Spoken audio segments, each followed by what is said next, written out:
What up? This is Robert Horry. Horry, three-pointer. Buries it. You might know me as Big Shot Bob. To Horry for three. Oh, unbelievable. This guy is off the charts. What's going on, Big Shot Bob? Robert Horry from downtown. Well, I know what we're doing. We're doing episode 231 of the Big Shot Bob podcast. B-Dog Brandon Harper. My name is Rob Jenners. That's seven-time NBA champion, who probably got called into work today for the LeBron retirement announcement. Robert Horry. We are taping the show at noon, just after noon Eastern Time, 9 a.m. Pacific Time, on Tuesday. And this was the scheduled time for LeBron's second decision. Show of hands, did anyone in the room believe this was going to be anything other than a stupid-ass advertisement? Exactly. Yeah, no. I was telling Harp, I was telling Rob before you jumped on here that I had that like minute of, oh shit, okay, maybe this is it. Like, he didn't hashtag ad or anything like that in it, so I was like, maybe this is it. And then my brain went, wait a minute, tomorrow's Amazon Prime Day. There ain't no way this is gonna be something stupid, and I'm gonna kick myself for even kind of believing it. And sure enough, it was a damn Hennessy ad.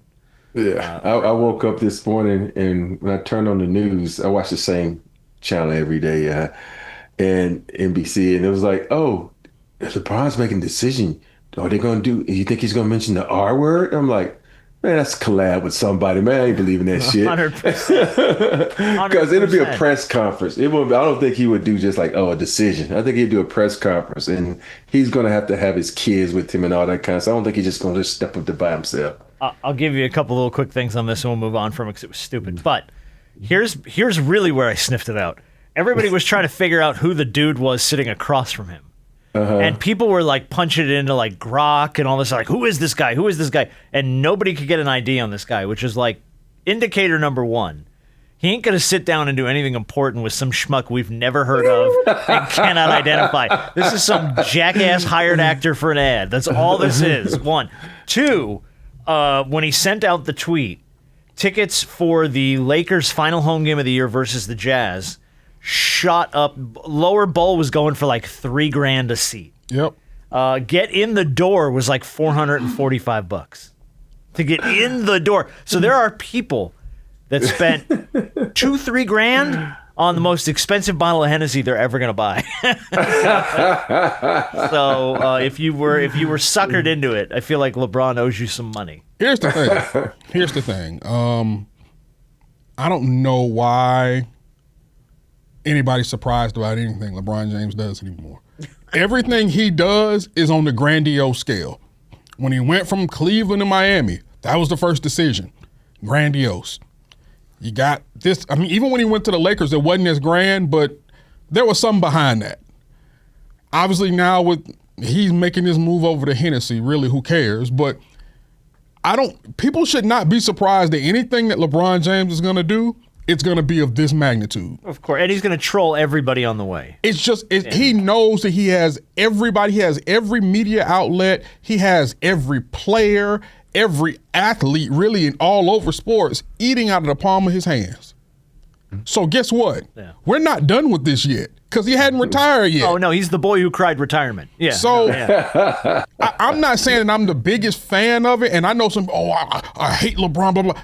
Yeah, but some of you all's hate is just, it's sad now because you're acting like he hasn't done things on a grandiose scale when it comes to any and everything that he does. That's just what he does. So at least understand this and don't let it get you so upset because it's not a retirement announcement. Because guess what? When he does retire, a lot of y'all gonna miss him. Mm-hmm. The same people that hate him, for whatever, are going to miss him later on down the line. Here's the thing. Anything he ever announces in regards to his retirement, nobody's going to fucking believe. Because it was Amazon Prime Day last year. This year it was Hennessy. And no one's going to believe it until he hangs up the jersey and doesn't suit up for a game. That's when people will believe he's actually retired. You better, I wouldn't discount just anything else that he does from this point on. I'm just saying, I don't think that any announcement tease now that he's doing, everybody's going to just, oh yeah, okay, fine. No, this ain't it. I want to say this. The NBA has come a long way. And what I mean by that, for a long time, the NBA will not let any players do anything with any kind of spirits or wine. They were like, nope, unless it's backed by the NBA. So they've come a long way. They let a lot of guys branch out and do things. So I just had to throw that little tidbit out there. Yeah, because once the league finds out, they can make money off liquor brands and spirits. I think NBA has Crown Royal. Yeah, they sure do. They have a few others. So they were like, ooh, we can make some good money off this too. Now you can't tell your players what they can't do because you're supposed to lead by example. If that's how this is supposed to be looked at. So LeBron's going to take advantage of every opportunity. You know why? Because he's LeBron James. And I'm not saying I love everything that he does, because I don't, because it can be very annoying. I thought this was stupid. So you think he's going to, when he get home and he gets ready to retire, he's going to pull up a glass of Lobos or Hennessy? Which one he going to pull up? It depends on, one, how long he plays and how long this Hennessy deal Mike is. Malone? I don't give a shit. Mike does not care. He going to pour up something. So Hey, if you don't pour up your own tequila, something's got to be a problem. You got to pull out your own tequila. it's going to be Have y'all tried cinematic. it? Which one? Lobos. I haven't tried Lobos. What did we get from Jeannie? Jeannie sent us some tequila. That's it. Genie Socorro. Socorro. That's what it is. That is good. Yeah. Yeah, it's That really is good. really good. Yeah, Socorro. Good stuff. All right, well, enough of the nonsense, because that was just a whole lot of Hey, look, from a marketing standpoint, it had everybody. He had everybody. All the news outlets, everybody. Everybody. From a business standpoint, I can't be mad at it. I guarantee you got some percentage of Hennessy. If I'm doing this for you, you got to give me some. You got to give me some ownership. He got paid. Hennessy benefits from this more than he does. Of course, Yes. because they're the story now. Yeah. Everywhere. How much preseason do you watch? How much preseason have you watched? I was in the desert, so I watched the Suns versus the Lakers, and that's it. I haven't watched Do you any work preseason. any of these games? No, I do not. Okay, they don't. So do they do like a big to do at Spectrum for preseason, or they just put them? They do. They asked me to work one, but I was busy doing other things, and I have to. Gotcha. I've had to diversify my portfolio. I like it. I like it a lot. So we were talking about it real briefly before you started. We saw the one of the things I did see from the Warriors Lakers game. I think that you just saw was the Draymond Vando scuff. Yeah. That they kind of got That's into it. it. Yeah. And I mean, initially I saw a clip of it. I didn't watch the game, but I saw the clip of it. Didn't make. I was like, okay, whatever. Par for the course for me at this point. The Draymond's putting hands on somebody. Okay, whatever. Yeah, I think it's Draymond being Draymond. Yeah. And it was weird because, there certain players get away with a lot of things. And if you watch the replay, it was an illegal screen by Draymond. And so it didn't call it, and Vando went down, and then Draymond started backing up and tripped over Vando. And of course, Draymond, with the Draymond mentality thing, everybody would do what Draymond would do, which was strip the guy, but he didn't. He just had to be sitting there, and then they got into it. But one thing that is the biggest pet peeve of mine when there's dust-ups, I had this thing where if you're a player and you happen to grab me or put your hands on me and you're not my teammate, I got a problem with that. And I was looking at the thing where, like, Kuminga's coming in and got his hand on Vando's chest like this, like a stiff arm. I should take my forearm and go across your forearm so fucking hard. I did it one time, I broke my own arm. Because don't touch me, grab your own teammate. Because I always had this thing, if you grab me, now my hands are down. Shit, you can Rudy T me then. I don't like that shit. Yeah, I actually never even thought about that. The fact that somebody else could put their hands on you and you're just like wide open. Yeah. Someone hit me. Someone hit me. I'm being an asshole. Somebody They smacked should me. make that rule. Like, if you're going to grab someone, grab your own teammate. Don't grab the opposing team. Yeah. Yeah. How much stock do you guys put into preseason? Any? I mean, I put a little bit in it because it's nice to see. Like, it's been for the Lakers side. It's been good to see Ayton out there and trying to kind of fit in the system. He's looked pretty good from the stuff I've seen so far. He's trying to figure it out. You can see he's trying to find where it's comfortable. Yeah. For him. Yeah. I mean, I looked at But that's hard, though. Yeah. Go ahead, B. I mean, I looked at a little bit of the Hawks. It was tough because it was Thursday night football. Yeah. I mean, not Thursday Exactly. night, but Monday night football last night. And so, I want to check them out just a little. I don't put a lot of stock into it, even though I put maybe a little bit more because the Hawks have a pretty much revamped squad. A lot of their major pieces are new. So you just kind of want to see, and it's their first time being out there together in an actual game of some sense. And so trying to see how they look, just kind of what the camaraderie and cohesiveness looks like if they're continuing to build that. So I looked at it a little bit. It's practice. Yeah. Glorified practice. It's glorified practice. Yeah, because they don't practice anymore. It's amazing how much, all the rules and regulations they have where guys have to have so many days off. I'm like, damn, you get days off and you get to not playing games. Some guy load management. I'm like, what the hell, man? Well, and they still get more injuries than anybody. They just built different, I guess. Well, it seems like they practice enough because I get the Hawks emails. Hey, the Emory Healthcare Facility will be open for media for after practice, and I get them emails almost every non-game day. So it seems like they practice it. Now, what they do in the practice, I'm not always able to go. So what they consistently are doing in practice, I don't know. But I surely enough get a lot of them emails, so they doing something. I was thinking about this. We just had opening day, like 3 days ago, 4 days ago? Opening day was what?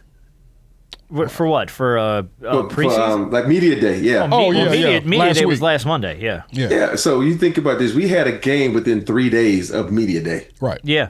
And you think about, you talk about all these teams trying to prepare and get ready, and then they take days off. They're like, the only teams that are going to be good are teams that have been together. You think about like OKC, you think about maybe the Bucks because they only added like 1, 2 weeks. Denver, they just added one major piece to it. And then you think about the Lakers, you still, like, you've added pieces. DeAndre Ayton, he's still going to be like a fish out of water because, one, LeBron's not playing. 2, Luka's not playing. And these are 2 guys that you're going to play significant minutes with, and you don't know how they play. And so... And they're going to dominate the ball for the most part. Yeah. And practice is not going to cut it because you can't, it's a different type of feel in a game versus practice. So it's just really interesting how the NBA puts this product out there and don't let them gel enough by giving them enough practice. Yeah. Let them figure it out during the season. Yeah, I guess. Here's my thing. Everybody needs to pump the brakes with cutting up highlights and posting shit on, oh my God, this guy looks incredible. It's like, slow down, bro. It's practice. It's practice. You're posting highlights from practice. Let's calm down. Yeah. Take a deep breath here. The Kuminga deal finally, you brought up Kuminga earlier in the show. That deal finally got done.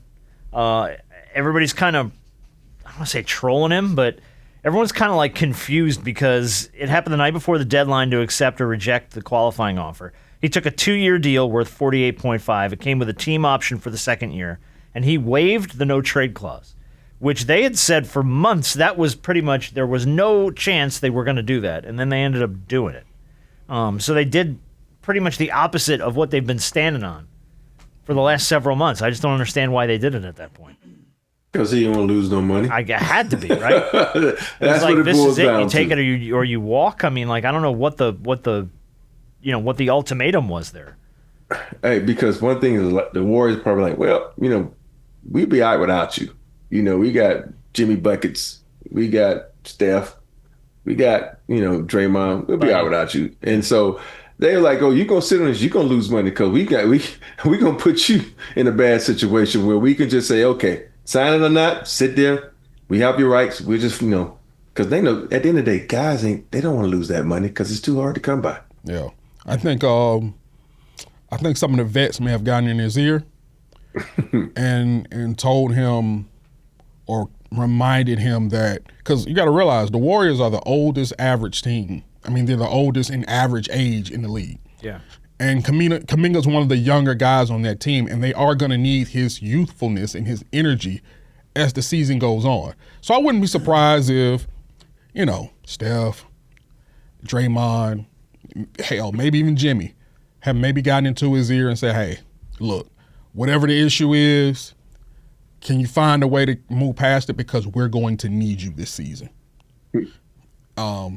Because, I mean, let's be honest, all of those guys are over 35. Uh-huh. All of them. And Kuminga's how old? Rob says older than that. No. That was raised my hand because it don't I thought you were what pointing the player- up like higher. I said, it don't matter what the players say. It's fucking what Kurt want to do. No, that's Kurt true. Fucking play him last year. He ain't gonna play him this year. Right, but here's my thing. I think because it's a 2-year with the team option for the second. Yeah. I think he plays more this year. I do. I think he plays a little more this year. I think they're going to need him to play. I think they trade him. You think they trade him? Yeah, I think they trade him. They just sign him now to let everybody know how much he's worth, and then they trade him. Do a sign and trade. Okay. Well, no, just trade him now because I think I guarantee you they're gonna showcase him and see what they got, and then they're gonna end up trading him for something. Because it's just like you think about it, Leopard doesn't change his spot, and Kerr doesn't like him, and so it's all about what the coach says. I know management might come down, but we know Dunleavy is not gonna come down and say, "Yo, Kerr, play this guy." So it's gonna come down to that. Well, while we're on Golden State, we have the Curry brothers on the same team. That's pretty funny. Seth signs with him, and I didn't realize this too. He's kind of intentionally tried to stay away from signing with the Warriors for obvious reasons. He's been in the NBA 17 years, and he's just been like, I don't want to play with my brother, just because his brother has been like, arguably one of his brother like 50 times better than him, right? And he's one of the greatest players ever, and best shooter of all time, and 4 rings. Now, all the accolades. Seth is a hell of a shooter himself. He's good. He and his brother, but he's good. Well, his brother takes more threes. He tried. The funniest part of this, he tried to buy the number 30 from Steph when he got there, and he said Steph laughed it off and said he said he doesn't need the money, and he doesn't think the NBA would like it either. Hey, can you really tell the difference?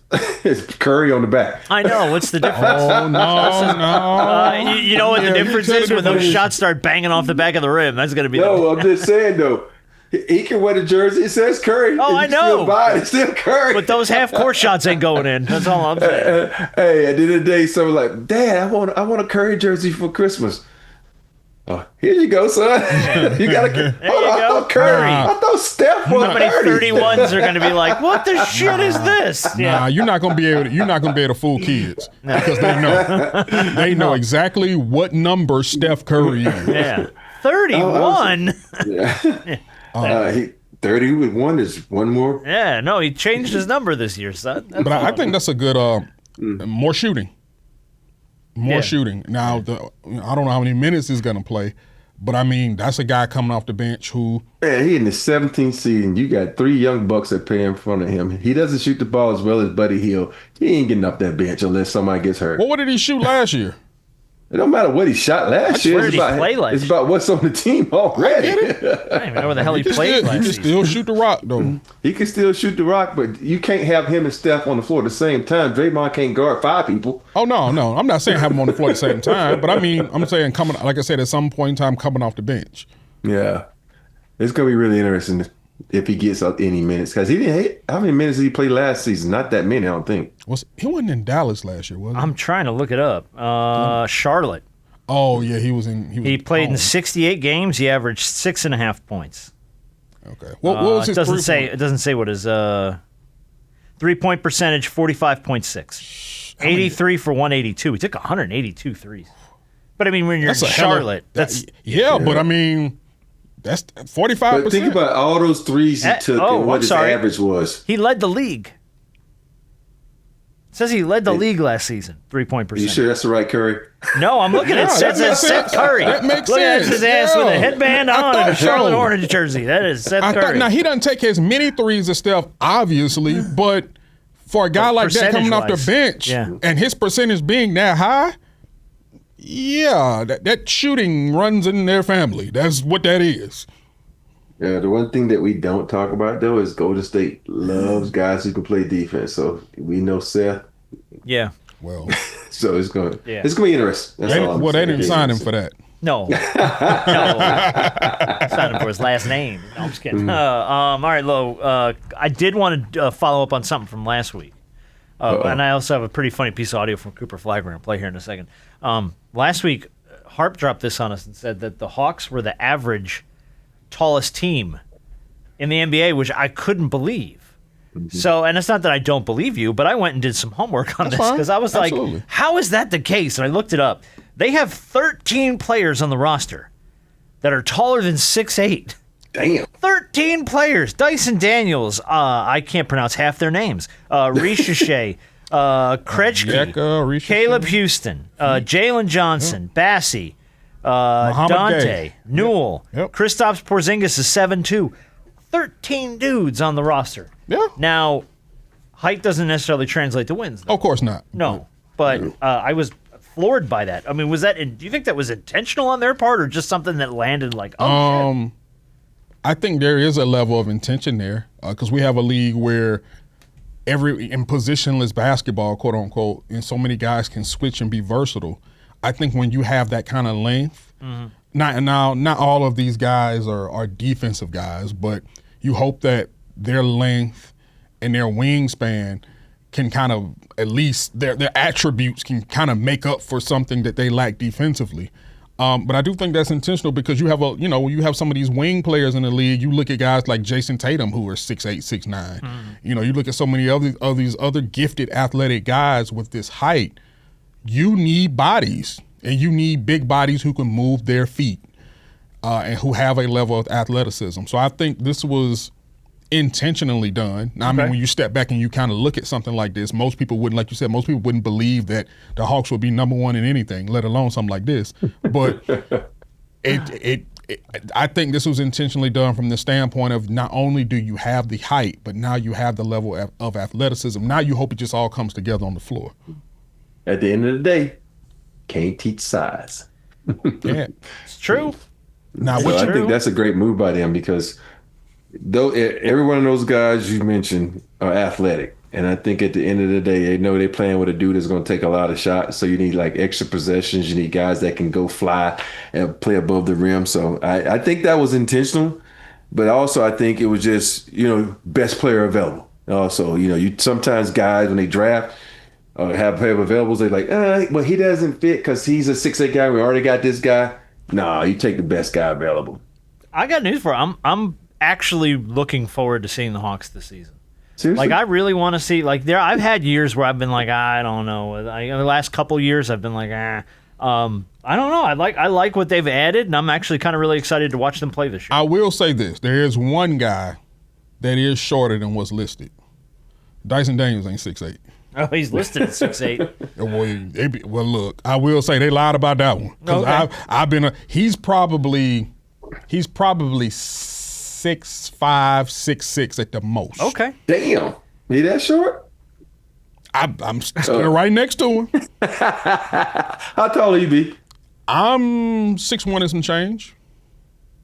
And me and Trey look eye to eye. Okay, so you're like 6'2" then. Somewhere around there. I mean, it's not. I'm in between. We were I'm not gonna a solid ask you, 6'1", and I'm not. Don't bridge drag me. I'm right in between. Yeah, I'm good. I'll tell you what though. I'm anxious to watch Dyson Daniels this year too. After the season he had last year. Yeah.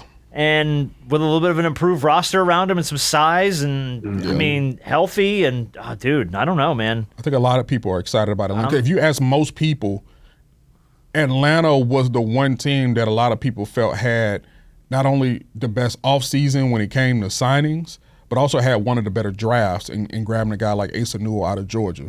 Active, a guy who could be a lob threat, defensive guy who could block shots. Like I said, he's 6'11". He's a real 6'11". I stood next to him. He's a real 6'11". So, he's tall. Yeah. But then a guy like him who can run the floor. This team is the third, like I said, they're the third youngest team in basketball. They can run, and they're at their best when they are out in the open and they are running. And not to mention you get Jalen Johnson back, which I think is a key piece because he was having an amazing season last year before he got hurt. So. Yeah, no, I'm excited. I think Atlanta should hopefully make a little noise in the East this year, especially with all the injuries and stuff. So we'll see. That's all about our heads and Rob, prayer. you look confused. What's up? Who was your first pick? Was it Queen? Who? Last year? Or this year? Last year was Ricochet, wasn't it? It was Ricochet. No. This Asa Newell. Before this season. Who? I thought y'all got the guy out of Maryland too. I don't think so. I don't know. Maybe in a later round, but the first round pick was Asa Newell. Oh no! I forgot he was traded to New Orleans. Never mind. Yeah. Okay. Because I loved him and he played in Maryland. So there you go. I remember that kid. I said, okay, I like that kid. All right. Well, look. Speaking of top picks, this will make you feel old. During Mavericks Media Day, they got Cooper Flagg, and they asked Cooper Flagg, "Hey, Coop, what year were you born?" And he says 2006. And a little piece of me died inside to know that Cooper Flagg is born in 2006. That's wow. And he's playing in the NBA. So they opened a pack of 2006 NBA trading cards with Cooper Flagg, and they go, just go through them and see which of these guys you know. And he runs off the names and he tells you which ones he knew. And I don't know, Rob, you could be the judge of how he did here. Not good to start. Hedo Turkoglu. Yeah, no, don't know him. Diet. Okay, Juwan Howard. We know Coach Howard. Michael Finley. Boom. Okay, we know Michael. We know Coach Finn. Mavs legend too. Yes, Mavs legend. Eric Snow. I don't know Eric Snow. Sixer guy. Point guard. I don't even want to try and say this guy's name. Zydrunas Ilgauskas. Big Z. Played with Braun. Okay. Okay. Rasul Butler. I feel like I've heard the name. Butler. Yep. Rasul Butler. So yeah, however you say it. Antoine Walker. I know Antoine Walker. Antoine Wright. Okay. He just know how to spell that. Say that. name. Rashad McCants. Sick. Also don't know. Big mouth, just run his mouth all day. Yeah. So North Carolina, right? Yeah, Yeah. Rashad McCants, North Carolina. he went a little bit below 50% on that with guys that were playing in the year that he was born in the league. But I mean, he's not gonna know those guys. No, but that's sort of the funny part of the bit, though, because Right. I'm like, man, if you think about the years we were born, if someone was to go and just run down players, I don't know if I could pull. 1970 card pack. Yeah, I'm but like, dude, I was 78, so I'm like, man, I don't know if unless you pull like a Wilt or a Dr. J out in there somewhere, I don't know what I got for you. 1978. There's gonna be some. Plus, you have to, go ahead, P. You realize that one day that there's gonna be somebody to pull out a Kobe Bryant.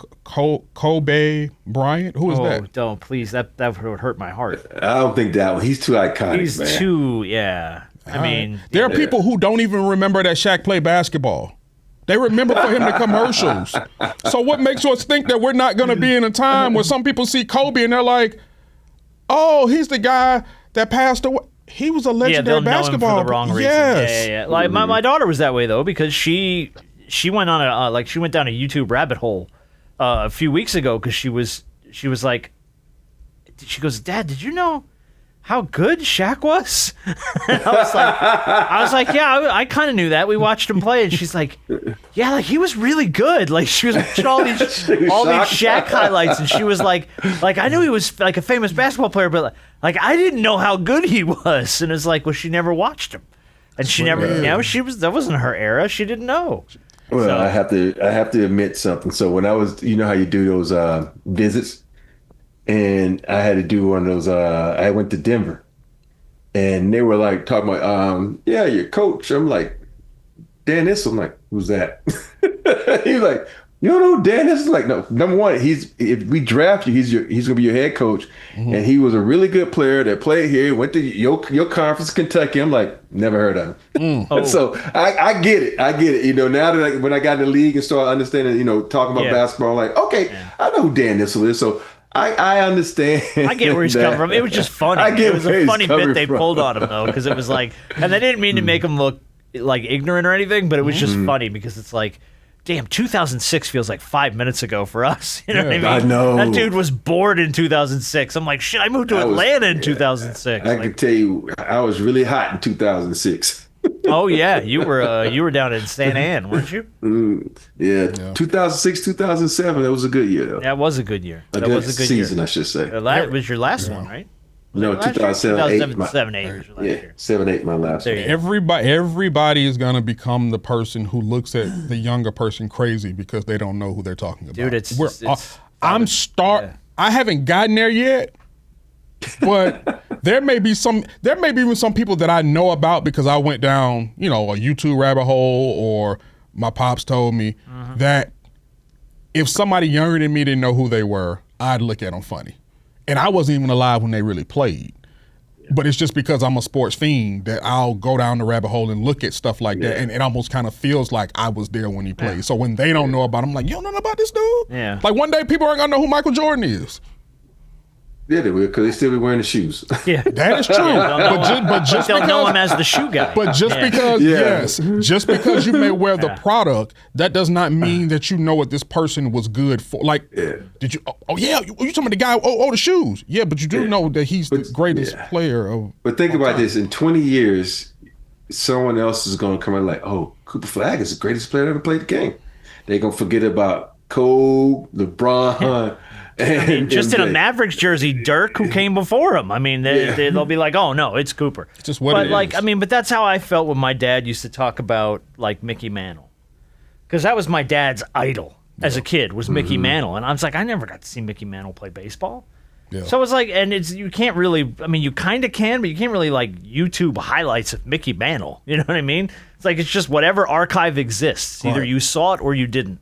So, like, I kind of feel that way, but, like, at least now, like you said, my daughter can go down the YouTube rabbit hole and, like, learn how good Shaq was, or, you know, watch Robert Horry throw, you know, with Steve Nash into a scorer's table. You know what I mean? Like, she can watch that stuff. That exists in the ethos. But this is pretty funny from Cooper. All right, we got to move on to college football picks. Uh-oh. We're going to do Big Shot of the Week. Uh-oh. And then I got a story about Mark Sanchez that is going to get us into this week's game. Yeah. Because holy crap, that's wild. All right, well, look, man, you guys both went 4-0. Somebody came back last to the week. pack. Y'all came back. I went 1-3. A fat stinker from your boy. So Rob and B-Dog are 11-8, and I'm 12-7. So this is all of a sudden, this is a game. This is a game going into week 7. I put 5 games on the sheet this week. Hold on. How if I was ahead of Hart by a game, how do we end up tied now? No, I thought I was ahead of Hart. no, I think you guys were tied. No, I was ahead. One game I think ahead he of Hart. was- I think he was. Were you? Or maybe my math didn't math properly. Yeah, you My were ahead, math but might you not have ain't ahead of me mathed, by. No, I said one game. By I one ain't game. said a lot. You guys were right there, but yeah, okay. So then maybe Harp is 10-9 and not 11-8. I'll go back and check, but we'll update records. But either way, everybody's within 2 games of each other Yeah. at Yes. this point. So we got a game. All right, so I got 5 games on the sheet this week. I think they're pretty good. We'll see how we do Yes. here. We're going to start with number 1, Ohio State, at number 17, Illinois. This is the noon game on Fox. Ohio State laying 14.5 on the road. And for me, this is like, is Illinois actually a team or not? Well, think about this. Last week, Illinois was in a battle with USC. Ended up storming the field because they kicked the last-minute field goal, I believe, in overtime. And that's a USC team that ain't been USC in forever. No. You got a better Ohio State team coming into Illinois. I am going to take Ohio State into 14.5. Because I think if you're in that big kind of, number. and I understand, because Ohio State is a better team. And I understand guys play up, but you got a better Ohio State team coming in there than what USC was. And I just think if you did that with USC and you struggled, good luck versus Ohio State. What do you think, Rob? You know, I'm struggling with this one, just for the simple fact that I know this is Ohio State's second road game. Oh, who they play last week? They played Minnesota last week, right? Yeah, they dusted Minnesota's somebody. god off. Yeah, So they no. dusted somebody. This is a tough one because when I watched Illinois play, I was really impressed by the offense, and the defense was not that bad. And Ohio State, they scare me sometimes. This is that one game a year where they screw up. So I'm taking. Ohio State's going to win, but I'm taking the points. I think Illinois will hold them until like 12, 11, or 10 or something like that. They won't. So just miss the points. Just miss the points. I think. I'm gonna go with Harp. I'm gonna say they cover. I think Ohio State's got one in the chamber somewhere, and it's just waiting to unload on somebody. And yeah, they struggled against USC, like you said. Harp, Illinois did, and I think Ohio State's gonna. I don't know. I have a feeling they're gonna lay one on them. John Mateer's gonna throw like 4 touchdowns, and it's gonna get ugly. All right, Rob, number 8, Alabama. Now this the one. At number 14, Missouri, I believe unbeaten. Yes, right they now. are. Hey, let me just say this: Bama's back. They letting the quarterback run now. I'm taking Bama on this. They win this one by a touchdown. Bama, by the way, laying 2.5. So Mizzou's a home dog in this one. Yeah. As well as Mizzou is playing, I think this is another tough game. This is that third straight ranked game in the SEC for Alabama. The second one out of the 3 weeks on the road. And it's 2.5. You know what? I think Bama's in a little bit of a groove right now. I think beating Georgia, getting over the trap game and covering and beating Vanderbilt. Oh, yeah, big time. I think Alabama's in a little bit of a groove to add a loss to an undefeated team, and I'm going to take Bama in the 2.5. Yeah, I think we're all in agreement here. I think Bama's just something clicked with them after Georgia. They found their stride, and I really thought Vandy was going to put it to them, and they just housed. Hey, that first drive, I'm like, fuck. Oh yeah, yeah, I know it. And then that second drive, I'm like, fuck. And then they just housed them. All right, so we're all going Bama in that one. Number 7, Indiana. At number 3, Oregon. This is the 3:30 CBS game. Oregon is laying 7.5. It's a big number. Indiana's playing really good. Yeah, but it's tough. Man, that Oregon team is something special. Dude, they're at home. It's Oregon, it's Miami, and it's Ohio State. I think those 3 are clear and away the 3 best teams in college football. It's tough to play up there in Eugene, Oregon. Okay. It is tough. But Cignetti's got them boys playing, man. It is, but that is a long way to go. Exactly. Even though Indiana's playing, even though they're playing really well, it is something about playing up there in Autzen Stadium. It's not a big stadium, but that crowd is loud. Yeah. And I'm going to take them in the 7.5. No disrespect to Indiana because they're playing well. I just think being up there in Oregon, it's a tough place to play. It's a tough environment. Nike gonna be out. It's just Oregon. I get Oregon win this by 2 touchdowns, man. Oregon's just that good. I may say I'm gonna take Indiana by the hook. I think Oregon wins by a touchdown. I think I'm gonna survive by the hook on this one. Okay. I think Indiana keeps it to within a touchdown and they don't cover. But Oregon probably definitely wins. All right. See, this next one's a tough one. This is a very tough one. Number 6, Oklahoma at Texas. The Red River Shootout. Texas unranked going into this one. And Start laying the season up at number 1. Yes, the preseason number 1, unranked in week 7, laying 2.5 points at home to number 6 Oklahoma. Man. Which literally I had to look that up 3 times. I was like, how is Texas laying points? I guess because they're in Texas. They're just a home team. They're not at Texas. They're at a neutral field. Oh yeah, they're at a but still, Yeah. they're considered the home team. Yeah. I'm shocked that Texas. Yeah, I'm taking Oklahoma. I don't believe in Arch Manning until he shows me something better than what he's been doing.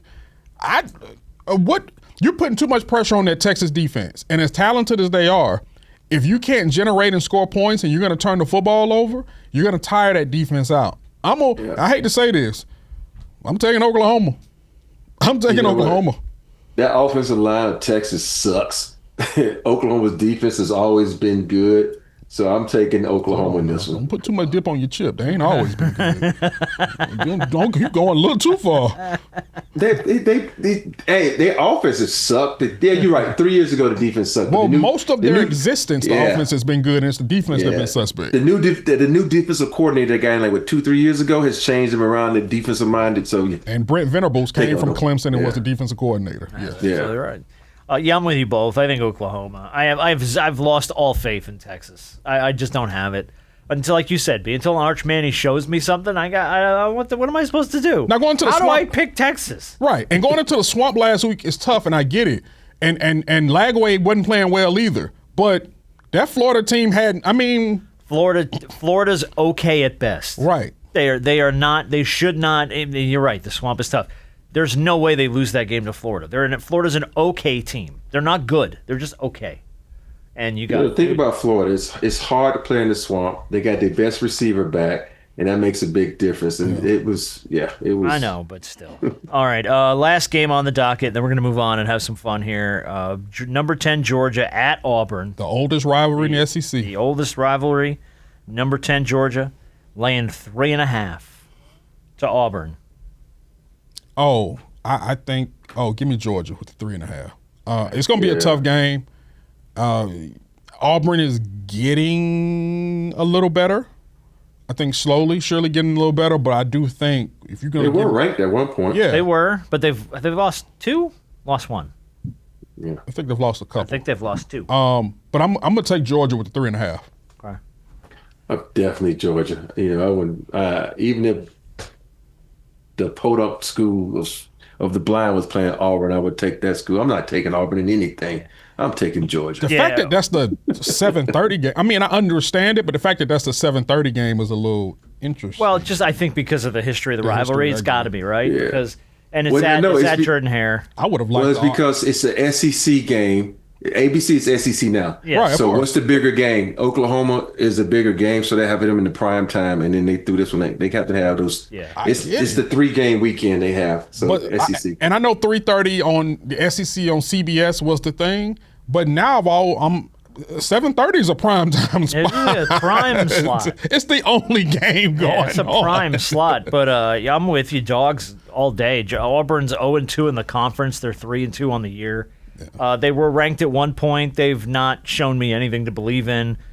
Georgia needs to lay one on them to kind of flex a little bit and show that loss to Alabama was an outlier for them. So I think Georgia's probably going to try and dump on Auburn as much as they can. So. I would have rather that Alabama and Missouri be at the 7:30 game. Alabama-Missouri is going to be a good game. I can't believe they stuck that at noon. Yeah. But like they did at the beginning of the season, they stuck Ohio State and Texas at noon. Yeah, that's right. Yeah, I don't get that at all. Well, you got to really think about it. And if you look at college, they really got two prime time spots. When you wake up, which is noon. Yeah, but everybody playing at noon. And then, 3:30. The next game. 3:30 was always the prime slot for me. Right. Though, yeah. You know what I mean? Because that's where you're really hitting your stride with college football Saturday. Right. You're through the noon nonsense. Some stuff's gone final. You got to hang in for that 7:30 game, man. If you've been partying all day, that 7:30 game that sneaks up on you. You're just like, oh shit, I'm gonna be up till midnight. All right, let's do Big Shot of the Week, and then Mark Sanchez is gonna get us to our game. Big Shot of the Week's gonna go to a gentleman named Michael White, and here's why. There's a gentleman named Russ Bridgers who owns Bridgers Barber Shop in Elizabethtown, North Carolina. He's owned it for 3 decades. His dad started it. He's taken it over, but he had to hang him up because he was diagnosed with Parkinson's in 2018. He can't use his hands anymore, but Bridger's Barbershop is still open thanks to longtime barber and a friend, Michael White, who is solely working there while also running his own barbershop one town over. He's doing it for nothing just to keep this man's legacy alive. He's doing it by himself 5 days a week, and then he opens his shop 3 evenings a week to keep his shop going. This was from a very longtime friend of the show, Timothy McDaniel, who sent me the story and said, just so you know, they don't mention Michael's name in this story. They just mention a longtime friend is keeping it open, so I wanted to give him the big shot. Michael White. Mike, apparently a great guy, and is doing a lot to keep another man's legacy alive in Elizabethtown, North Carolina. So that's dope. Big Shot of the Week to Michael White. That's always great when people step up like that, man. Love that. Yes. Love that. And thank you, Timothy, for sending us the story. That's character. 100%. Character shows itself in so many different ways, but in this way, that's character just personified. So yeah, and when you can respect what somebody else has built, and you don't want to let that go, right? And you go, I'm gonna do what I can to try and keep that man's legacy alive, because it was his dad's shop before him, and then it was his shop, and to see that just go the way, Mike was not gonna let that happen. So big shot of the week to you, sir. That was cool. All right. Let's talk about the Mark Sanchez, because it might be the whitest crime of the year. We are going to play black crime or white crime here in a second. Do you know anything about this Mark Sanchez story, Rob? Do you know what's going on with this? Yeah. How much do you know about this story? You forget, he went to USC. I'm in Cali, so they had it on the news this morning. It might be one of the craziest stories I've ever heard. He was drunk doing wind sprints in an alley behind a bar in Indianapolis. Why is he doing wind sprints? I have no clue behind this bar. Grease truck driver parks his truck in the alley, obviously to get a grease removal or delivery, whatever it was. He was trying to remove the grease from a restaurant. Apparently got in Sanchez's way because he was doing wind sprints, and said, I'm going to move this guy's truck if he ain't going to move it. Tries to get in the truck, dude pepper sprays him. Mark Sanchez falls out of the grease truck and then proceeds to get into a fight with a 69-year-old man who's driving this grease truck. Mark Sanchez picks him up, throws him against the wall. Dude retaliates by pulling out a knife and stabbing Mark Sanchez several times in the torso. There is closed-circuit video of Mark Sanchez stumbling back to the bar, holding his side with, blood all over his shirt. Goes back in. Apparently, the story is allegedly he went back into the bar and ordered another drink. And they were like, "You, sir, are bleeding from your torso." Ambulance was called. He was, by the way, when he got to the hospital, in critical condition. Was upgraded to stable. Was never released from the hospital because he was arrested there and went straight to jail. And that is the craziest shit I've ever heard in my life. So that story. You got a million different versions of that story. You got, and the crazy part is they actually said that he was filming, the other guy was filming, outsiders was filming, but apparently the cops, they're the only ones that know because they got the real footage, and it's all gonna come out here pretty soon. Yeah, they put it all together, and he's been indicted, or has he been indicted, or he's been charged? He's been charged at this point with battery resulting in injury, public intoxication, and unlawful entry of a motor vehicle. Those are felony charges. He could do up to 6 years in jail if he's. But here's a part when this is. I just had this conversation with someone, and they asked me when I got in that car accident, did I try to sue the people? I'm like, what? I'm gonna get blood out of a turnip? No, I'm just not that type of person. Right. How about this? The guy, he's going out the Fox. Yeah. I'm going out the Fox. I'm like, how you gonna go out the Fox, man? His argument is you put this man to work. He was there to work a game for Fox. You put this man to work knowing he had a history of substance abuse and this other types of stuff. That's his argument. Whether or not that's true or they can prove that, that's a whole nother thing. But I think his attorney knows Fox has got deep pockets. So exactly. If we're going to sue anybody, we're going to sue Mark Sanchez, and then we're going to sue Fox. We're going to see what we can get from Fox. I'm shocked. Are they suing the hotel too? Because most people go after everybody that's around. Who knows, man? They probably going to go after the pub too for allowing him to get drunk. That's just it. He was overserved at the pub. Going to sue the pub. Exactly. Going to sue the insurance company that represents the pub. Gonna sue whoever owns the alley that let him run wind sprints behind it. You know what I mean? I knew they was going to sue immediately because the family put those pictures out fast of their dad. They're like, put the pictures out there right now. Yep. Get the public on our side. Get everybody on our side. But the whitest crime of the year for me, because that is unbelievable. So we are going to play, if I can get the music going, everybody's favorite. We haven't played it in a while. Let's load us up around a black crime or white crime in honor of Mark Sanchez for getting into a fight with a 69-year-old grease truck driver, getting stabbed and then arrested. So here we go. Story number one. A Florida couple got arrested for DUI and decided, we're going to go ahead and take it a step further, and reportedly attempted to have sexual intercourse in the back of the patrol car that was transporting them to jail. They were seen on camera attempting to disrobe and get out of cuffs so that they could bang one out in the back of the police car. Officers shut that down and separated them. So the couple who got drunk, arrested for being drunk, and then said, hey, this is a good time to get down. Black couple or white couple? I think I'm going to go with white couple on this one. Okay. I'm already going to start out with a little bit of division. I'm going to go, let me say black couple. Okay. Point will go to Robert Horry. It was a white couple. 35-year-old Megan Lynn Mondanaro and 31-year-old Seth Aaron Thomas. So let's go ahead and get Megan. I'm going to get these pants off you because we're going to jail. We might as well get Just one in. sit on over in my lap, girl. Hey, come on. Sit in daddy's lap. We're going to jail anyway. All right, story number two. Police were called to a suspect's home on a reported domestic disturbance when the man exited the home and said, quote, I'm going to beat every cop's ass. So, of course, he got arrested and charged with assaulting a police officer and violently resisting a police officer. What stood out, though, is when they put him in the system, an alias came back. Apparently, this man's been arrested several times under the alias Dick Face Johnson. It was in the system. That is bananas to me. So, Dick Face Johnson. No, I'm hoping this Black is a guy, white white guy.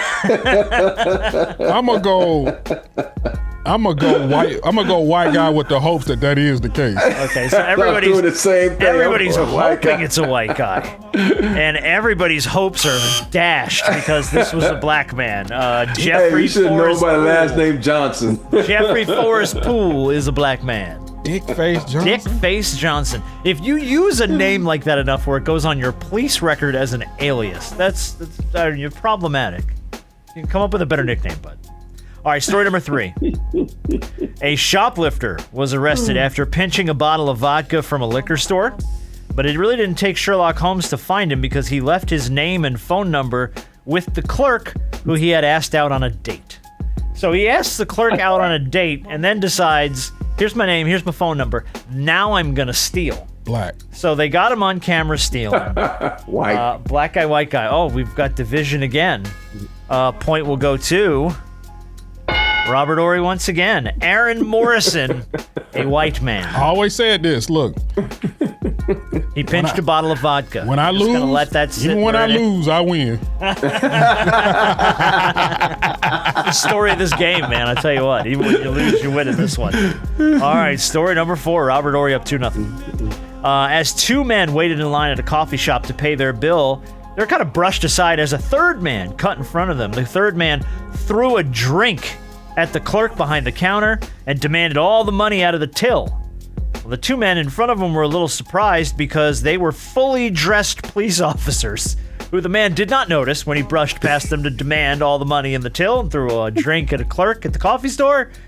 So he was immediately arrested on sight. Like, there was no chase. There was no looking for this dude. He stood in front of 2 uniformed officers and tried to rob a coffee store. Black man, white man.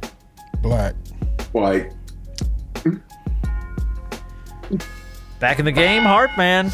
It was a black dude, unnamed black. I figured I had to get one right or something. But like, guys in uniform. Like, it's the first thing How you notice. dumb is can you be? cops in uniform, gun on his hip. I mean, the little walkie-talkie on the shoulder, the whole 9. So, all right. Story number 5. When an attempted robbery at a Lowe's home improvement store went awry, this suspect decided to flee. He ran across the street. He jumped a fence right into Cypress Grove Nudist Resort and Spa. As Orlando Sentinel pointed out, quote, the cops found him because he was as one of the only folks wearing clothing. He was very easily spotted on the run through this nudist resort and was arrested. So dude tries to rob a Lowe's. It goes south. He jumps ship into a nudist colony. Black guy, white guy. Where's this Lowe's at again? Orlando. I need the address.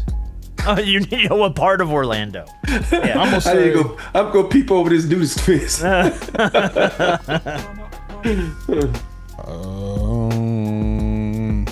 He white, man. Come on now. I'll say white. Everybody says white. And everybody's wrong. What? That was, I knew it. Milton J. Hodges, a I black knew man it. who tried to rob the Lowe's. I'm going with my gut. He tried to I knew rob the Lowe's, and he jumped into a nudist resort on the run. All right. Story number Where is 6. Lowe's located? You think about that? It's a nudist camp right across the street from a Lowe's. I don't know, man. Orlando's a wild place, bro. Florida is the Wild West. Okay, it's a lawless country. All right, Rob's up 2-1, 2 to go. Some things you just don't say to the police. Like this woman who got pulled over in Fresno, California. She got stopped at a DUI checkpoint for being sauced, and while she was trying to argue her way out of it, she said to the cop, quote, my husband's right behind me, and he's even drunker than I am. White. Like, I proceed without comment. As that might be the whitest shit since Mark Sanchez got stabbed in an alleyway by a grease truck driver. hey, All right. Come on out the bushes. We got caught. You're good. You're good. Come on. All right, last story. 2 men decided a back-to-school event at an office supply store would be a perfect time to do some shoplifting. After all, store clerks are going to be busy, right? Helping all the back-to-school shoppers and parents. This is a great time to steal from the store. Unfortunately, they decided to do this during the store's annual Shop with a Cop Day. Oh Lord. 60 ununiformed, so plus street clothes officers were in there. They had no clue that every shopper in the store was a police officer. So they were arrested immediately outside of the store with about $1,000 worth of goods. So 2 guys $1,000. try to rob a Shop with a Cop back to school shoppers. Black. Black guys, white guys. Black. Black. And, we thought we were going to end on a high note. White guys. White guys. Yeah. White Seriously? guys. Yeah, white guys. Robbing the Shop with a Cop back to school. So Rob's going to win it 3-2. Very nice. Good job. Look at you back in the win column. Look at you. It needed one, man. Absolutely needed one. Shut your bum ass up, man. Josh Tipton didn't like that.